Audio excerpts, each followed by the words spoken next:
বাঙালির ঘরে ঘরে যে কোনো অনুষ্ঠান বলো, পুজো পার্বণ বলো, জন্মদিন বলো, সব কিন্তু একটাই জিনিস, রাজকীয়ভাবে একটু পায়েস। আর সেই পায়েসের রেসিপিটা আপনাদের কাছে তুলে ধরবো। এই পায়েসটা বানানো কিন্তু একদমই সোজা। নমস্কার বন্ধু, মালতীর মিনি কিচেনে অনেক অনেক স্বাগতম। চলুন তাহলে আজকে একটু পায়েসের রেসিপি তৈরি করা যাক। প্রথমে কিন্তু আমি হাঁড়িতে 2 কেজি মতন দুধ ঢেলে দিলাম। দুধটা বেশ ভালোভাবে একটু গরম করে নেব।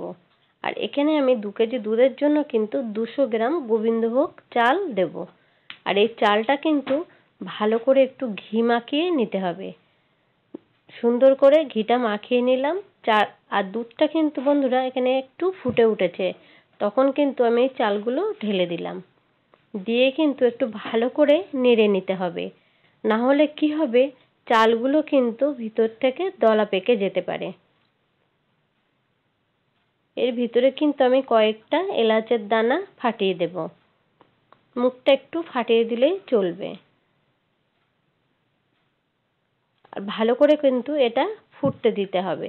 দেখুন চালগুলো কিন্তু আমার বেশ কিছুটা ফুটেও গেছে। এখনো বেশ কিছুক্ষণের জন্য ফুটাতে হবে।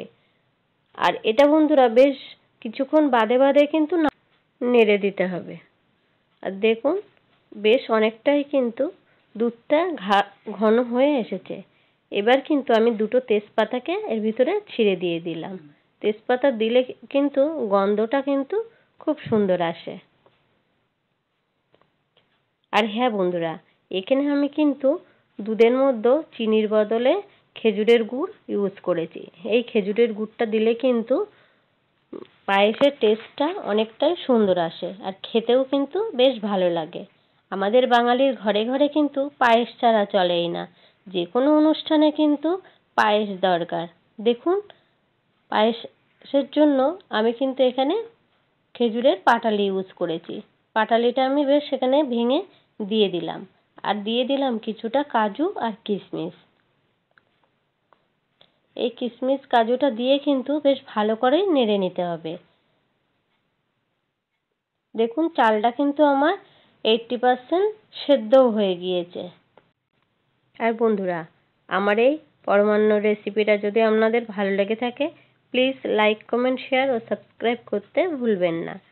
সাবস্ক্রাইব করে পাশে থাকবেন, আর পাশে থাকা বেল আইকনটা প্রেস করে দেবেন। আর দেখুন এখানে কিন্তু আমার পায়েসটা প্রায় রেডি হয়ে গেছে। আর এখানে কিন্তু আমি আর বেশিক্ষণ ফুটাবো না, কারণ পায়েসটা কিন্তু জমে গিয়ে কিন্তু অনেকটাই বসে যাবে। সেই জন্য কিন্তু আমি এবার নামিয়ে দেব। দেখুন কতটা হালকা করে কিন্তু এটাকে আমি নামিয়ে নিলাম। বেশ কিছুক্ষণ পরে দেখুন পায়েসটা কতটাই ঘনত্ব হয়ে গেছে। আর এখানে কিন্তু আমার পায়েসটা রেডিও হয়ে গেছে। এবার কিন্তু সার্ভ করবার পালা। আমি একটা বাটিতে নামিয়ে নিলাম।